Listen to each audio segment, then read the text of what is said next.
नमस्कार, मैं प्रोफेसर शैली अवस्थी हूँ। King George medical university Lucknow में बाल रोग विभाग की विभागाध्यक्ष हूँ। यहाँ पर मैं पिछले 35 साल से कार्यरत हूँ और मेरा लगभग उतने या उससे ज़्यादा वर्षों का एक्सपीरियंस है बच्चों की देखभाल करने में, बच्चों की सेहत की देखभाल करने में और उनके खान-पान की सलाह देने में। तो आज ये जो न्यूट्रिशनल सप्ताह या न्यूट्रिशनल मंथ चल रहा है, इसके दौरान मैं आपको कुछ बच्चों के न्यूट्रिशन के बारे में बताना चाहती हूँ। बच्चे लोग जो हैं वो ग्रोइंग स्टेज में होते हैं, उनका डेवलपमेंट होता है, उनका स्वास्थ्य लाभ के लिए लंबाई बढ़ती है, उनका मानसिक विकास होता है। तो हर सब चीज़ों के लिए न्यूट्रिशन बहुत इम्पॉर्टेंट है।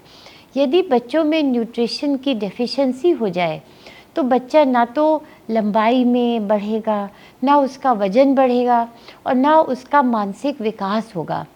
इसके अलावा अगर हमारे डाइट में, बच्चे के डाइट में न्यूट्रिशन की डेफिशिएंसी हो जाती है तो संक्रामक रोग बच्चों को लग जाते हैं। तो रोग लगने की संभावना बढ़ जाती है और अगर आप आगे चलते रहें तो बच्चे की सेहत डाउन होती चली जाती है और फिर वो कुपोषण की तरफ चला जाता है। इसलिए बच्चों में न्यूट्रिशन का बहुत ज़्यादा महत्व है और ये सप्ताह जो मनाया जा रहा है न्यूट्रिशन वीक, उसमें ये हमको इंश्योर करना है कि प्रत्येक माता-पिता, प्रत्येक नागरिक बच्चे में न्यूट्रिशन की इम्पोर्टेंस जान जाए। एक कॉन्सेप्ट है बैलेंस डाइट का। तो जो बच्चों का एज है उसको हम लोग आयु के हिसाब से विभाजित करते हैं। जन्म से लेके 6 महीने तक सिर्फ बच्चे को माँ का स्तनपान करना है। वो उसके लिए सबसे अच्छा आहार है क्योंकि हर न्यूट्रिएंट्स उसमें बैलेंस्ड अमाउंट में है। चाहे आप प्रोटीन कहिए, चाहे कैल्शियम कहिए, चाहे फॉस्फोरस कहिए, इस अमाउंट में है कि उनका पेट से अब्जॉर्प्शन हो जाता है, आयरन का भी दूध में अब्जॉर्प्शन हो जाता है और बच्चे की देह में लगते हैं। पर जब बच्चा 6 महीने के ऊपर होने लगता है तो माँ का दूध पर्याप्त नहीं होता, बच्चे का वज़न बढ़ जाता है, माँ के दूध में पानी की मात्रा बढ़ जाती है तो बच्चे का पेट नहीं भरता माँ के दूध में। तो जब बच्चा 6 महीने के ऊपर होता है तो हम उसको कॉम्प्लीमेंट्री फीडिंग कराना शुरू करते हैं। कॉम्प्लीमेंट्री फीडिंग मतलब वो पदार्थ जो लिक्विड फॉर्म में हो, जो थोड़े-थोड़े अमाउंट में बच्चे को हम दें, जिसमें कि बच्चे का स्वाद बनने लगे। तो उसमें नमकीन भी होगा, मीठा भी होगा और उसमें ब्लैंड बिना स्वाद का भी होगा, जिसमें नमक, मीठा, ब्लैंड सबका आदत बच्चे को पड़े। तो शुरू में 1 चम्मच से शुरू करते हैं, फिर बढ़ाते रहते हैं और अक्सर एक चीज़ जो माता-पिता गलत करते हैं कि कितनी बार यह आहार देना है। तो जितनी बार बच्चा आप लोग के साथ बैठे आप दीजिए। आप खाने बैठते हैं, बच्चे को साथ बिठाइए, उसका भोजन अलग रखिए, उसको उससे दीजिए। चाहे वो पतली खिचड़ी हो, चाहे वो दलिया हो, चाहे सत्तू हो या उबला आलू मैश करके, या इसके अलावा फ्रूट्स भी, केला है, एप्पल है, फल है, सब आप दें उस बच्चे को। फिर जब और बड़ा बच्चा होता है, 1 वर्ष के आगे, तो हम लोग जैसे 5 डाइट देते हैं। सुबह का नाश्ता एक बड़ा मील हुआ, फिर एक लंच हुआ, फिर एक डिनर हुआ। तो नाश्ते और लंच के बीच में एक चीज़ और देंगे, लंच और डिनर के बीच में एक और देंगे। दूध तो देंगे ही देंगे बच्चे को, परंतु दूध के साथ और भी चीज़ देंगे। ये ना समझिए दूध पूरक है। दूध से प्रोटीन जाएगा, अच्छी क्वालिटी का प्रोटीन जाएगा, पर कई चीज़ों की डेफिशिएंसी भी हो सकती है। तो अब बच्चे को आपको प्रोटीन देना है दूध और दूध के अन्य सोर्सेस से, जैसे दाल है, जैसे चना है, जैसे सत्तू है।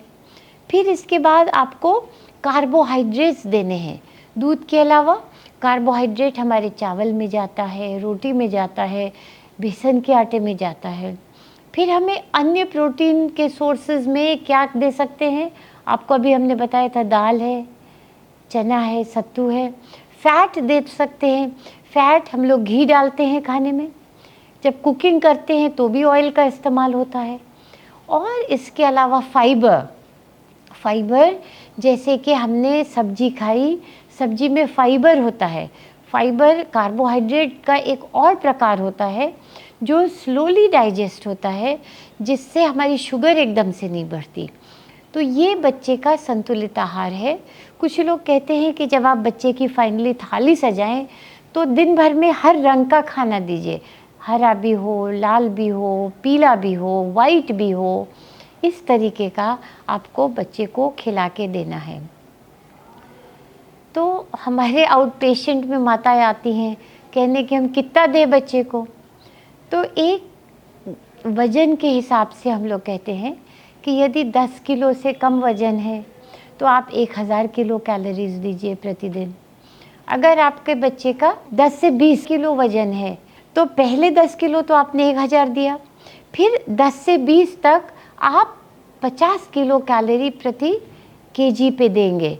तो आप फिर यदि बच्चा 20 किलो है तो आप 10 और 500 और 1500, और फिर अगर 20 किलो से अधिक है तो प्रति किलो 20 किलो कैलोरीज और देंगे। सो 1500 प्लस 20 किलो कैलोरी प्रति किलो बॉडी वेट देंगे आप। तो इस तरह से मोटा मोटा आप कैलकुलेट कर लीजिए। और आजकल हर फूड की फूड वैल्यू आपको नेट से पता चल जाती है कि इतने ग्राम रोटी में कितनी कैलोरी, कितनी प्रोटीन, तो कैलोरी कैलकुलेट कर दीजिए।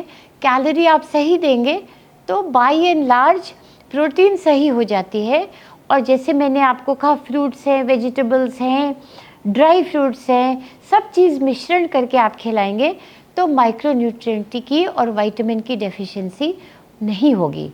पर कुछ चीज़ें आपको अलग से देने पड़ेंगी, जैसे विटामिन डी खाने में नहीं मिलती। विटामिन डी सनलाइट से मिलती है, तो धूप में खेले बच्चा, और विटामिन डी का ऊपर से आप दीजिए विटामिन डी सप्लीमेंटेशन। हमारी डाइट में कभी कभार आयरन की कमी हो जाती है, और जब हम वेजिटेरियन डाइट देते हैं जिसमें कि कार्बोहाइड्रेट्स ज़्यादा हैं, फाइबर ज़्यादा है, तो आयरन का एब्जॉर्प्शन कम होता है। तो आयरन एनीमिया प्रिवेंशन के लिए आप आयरन भी दें, विटामिन डी भी दें अपने बच्चे को। और वेजिटेरियन डाइट में B12 और फोलिक एसिड, ये भी आपको बच्चे को साथ में देना चाहिए।